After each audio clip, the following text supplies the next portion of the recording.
जय श्री राम, नमस्ते। तो आज का हमारा टॉपिक है इनवर्स ऑफ मैट्रिक्स। तो हम इनवर्स ऑफ मैट्रिक्स कैसे फाइंड करते हैं, तो उसका फॉर्मूला होता है ए इनवर्स ऑफ मैट्रिक्स निकालना है तो उसका फॉर्मूला होता है ए इनवर्स इक्वल में 1 अपॉन में डिटर्मिनेंट इनटू में एडजॉइंट। तो ये हमारा ए इनवर्स निकालने का फॉर्मूला होता है। ये जो होता है ये हमारा डिटर्मिनेंट का साइन होता है। तो अगर हम इसका क्वेश्चन देखें, यहाँ अगर हम इसका क्वेश्चन देखें तो ये हमारा 4 - 5 2 1 की मैट्रिक्स है। 4 - 5 2 और 1 की मैट्रिक्स है।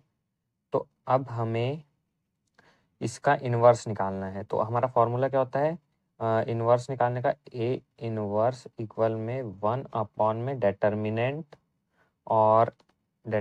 और एडजॉइंट ऑफ ए। तो ये हमारा इन्वर्स ऑफ मैट्रिक्स निकालने का फॉर्मूला होता है। तो सबसे पहले हम डिटर्मिनेंट फाइंड कर लेंगे। तो डिटर्मिनेंट कैसे फाइंड करते हैं, ये सारे डिटर्मिनेंट्स की वीडियो भी हमने बना के रखी है, तो आप देख सकते हैं।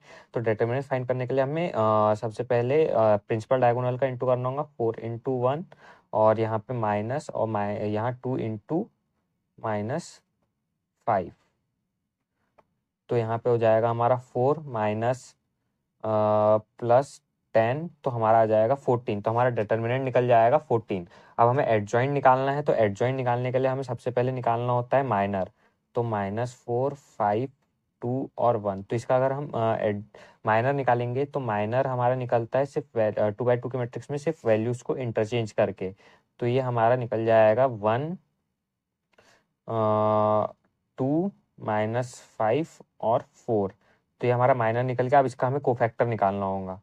कोफैक्टर, तो कोफैक्टर कैसे निकलता है? हमें सिर्फ रिवर्स डायगोनल के साइन चेंज करने होते हैं। तो यहाँ जाएगा 1 -2 5 और यहाँ 4। तो ये हमारा कोफैक्टर निकला। अब एडजॉइंट ऑफ ए निकालने के लिए हम इसका ट्रांसपोज करना होता है। ये सारे वीडियो हमने बना रखे हैं कि हम माइनर कैसे निकालते हैं, कोफैक्टर कैसे निकालते हैं और एडजॉइंट कैसे निकालते हैं। तो इसका वीडियो आप देख सकते हैं। तो यहाँ पे एडजॉइंट निकालने के लिए हमें सिर्फ इसकी जो रो है उसको कॉलम में चेंज करना होगा। तो 1 -2 और यहाँ 5 और ये 4। तो ये हमारा एडजॉइंट निकल गया। अब इसके बाद अगर हम देखें तो अगर हमें इसमें सिर्फ वैल्यू पुट करना है तो 1 अपॉन में हमारा डिटर्मिनेंट्स क्या आया? हमारा डिटर्मिनेंट्स आया यहाँ पे 14। तो 1 अपॉन में 14, और एडजॉइंट क्या आया हमारा? एडजॉइंट आया हमारा 1 5 -2 और 4। तो ये हमारा आंसर आ गया इनवर्स ऑफ मैट्रिक्स के लिए। ए इनवर्स इक्वल हमारा ये आंसर है। तो हम ऐसे फाइंड करते हैं ए इनवर्स को। यहाँ पे अगर हम देखें तो ये वही क्वेश्चन है, और यहाँ पे 4 × 1, तो हमारे 14 आया है यहाँ पे डिटर्मिनेंट, और फिर माइनर ऑफ ए। तो यहाँ पे हमने माइनर को कोफैक्टर सबसे पहले माइनर निकाला किसका?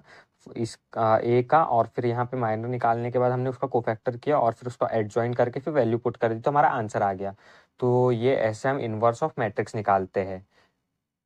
अब यहाँ पे हमने 3/3 की मैट्रिक्स के लिए इनवर्स ऑफ मैट्रिक्स निकाला है। तो यहाँ हमारी मैट्रिक्स है बी इक्वल में 1 2 -2 -1 3 0 0 -2 और 1। और यहाँ पे उसका फॉर्मूला हमने क्या होता है इनवर्स ऑफ मैट्रिक्स का? ए इनवर्स इक्वल में 1 अपॉन में डिटर्मिनेंट ऑफ ए और एडजॉइंट ऑफ ए। तो यहाँ से बी लिखा है हमने, बाकी सारी चीज़ें सेम है, बस हमने एक ही जगह बी लिखा है। अब हम सबसे पहले डिटर्मिनेंट निकालेंगे 3/3 की मैट्रिक्स के लिए। तो यहाँ हमारा बी इक्वल में 1 हमने ये लिख दिया है। उसके बाद में अगर हम डिटर्मिनेंट निकालें इसका, तो सबसे पहले हमें निकालना है 3/3 की मैट्रिक्स के लिए पहला एलिमेंट लेना है, उसकी रो और कॉलम छोड़ना है, और बाकी के एलिमेंट्स को डिटर्मिनेंट 2/2 की मैट्रिक्स में लिखना है। तो 1 3 0 -2 1। वैसे ही हमने 2 को लिया है तो -2 आ जाएगा, प्लस माइनस प्लस में चलती है हमारी, तो यहाँ पे माइनस में आ जाएगा -2। फिर हमें इस ये रो और ये कॉलम छोड़ना है। तो -1 0 0 और 1 बचेगा हमारा, तो हमने यहाँ लिख दिया है। उसके बाद भी यहाँ माइनस है तो हमारा प्लस माइनस माइनस हो जाएगा, तो इसीलिए यहाँ माइनस आया। बाकी अगर माइनस नहीं है तो यहाँ प्लस आता। तो यहाँ पे हमारा माइनस आया है -2। तो हमें ये रो और ये कॉलम छोड़ना है, तो हमारा बच जाएगा -1 3 0 और -2। तो ये हमारी थर्ड डिटर्मिनेंट निकल गया। अब बस हमें इसका मल्टीप्लाई करना है। तो 3 1 जा 3, माइनस बीच में माइनस का साइन आता है, तो यहाँ पे हमारा यहाँ जीरो ही हो जाएगा, यहाँ पे कुछ भी नहीं होगा। उसके बाद में यहाँ पे -2, यहाँ पे हमारा -1 आ जाएगा, और -1 0। फिर यहाँ पे हमने बस इसे कैलकुलेट किया है, तो हमारा 1 × 3 -2 × -1 -2 × 2 3 + 2 -4 5 -4। तो हमारा 1 आ जाएगा। तो हमारा डिटर्मिनेंट निकल जाएगा हमारा 1। उसके बाद में जो है हमने निकाला है यहाँ माइनर ऑफ बी। तो माइनर ऑफ बी कैसे निकालते हैं ये हमने पिछले वीडियोस में पढ़ा है, तो वहाँ वो देख के आप इसको निकाल सकते हैं। तो हमने यहाँ सारे ही एलिमेंट्स का डिटर्मिनेंट फाइंड किया है 2x2 के मैट्रिक्स के लिए। तो हमारा माइनर निकल गया और हमने वैल्यू को पुट कर दिया। उसके बाद हमने कोफैक्टर निकाल लिया। इसका कोफैक्टर भी कैसे निकालते हैं, हम प्रिंसिपल डायगोनल और रिवर्स डायगोनल का के साइन चेंज नहीं करते, बाकी सभी के साइन चेंज कर देते हैं। तो यहाँ पे हमने बाकी सभी के साइन चेंज किए, तो ये चारों एलिमेंट जो थे सब माइनस में थे, तो यहाँ आके प्लस में हो गए हैं। और ये भी हमने माइनर कोफैक्टर दोनों बताया हुआ है हमारे वीडियोस में, तो आप पिछला वीडियो जाके देख सकते हो। और यहाँ पे एडजॉइंट ऑफ बी हम कैसे निकालते हैं, तो हम जो कोफैक्टर है उसका ट्रांसपोज कर देते हैं, तो हमारा एडजॉइंट ऑफ बी निकल जाता है। तो हमारा 3 1 2 2 1 2 और 6 2 5 को हमने सिर्फ कॉलम में लिख दिया है, तो हमारा एडजॉइंट निकल गया है।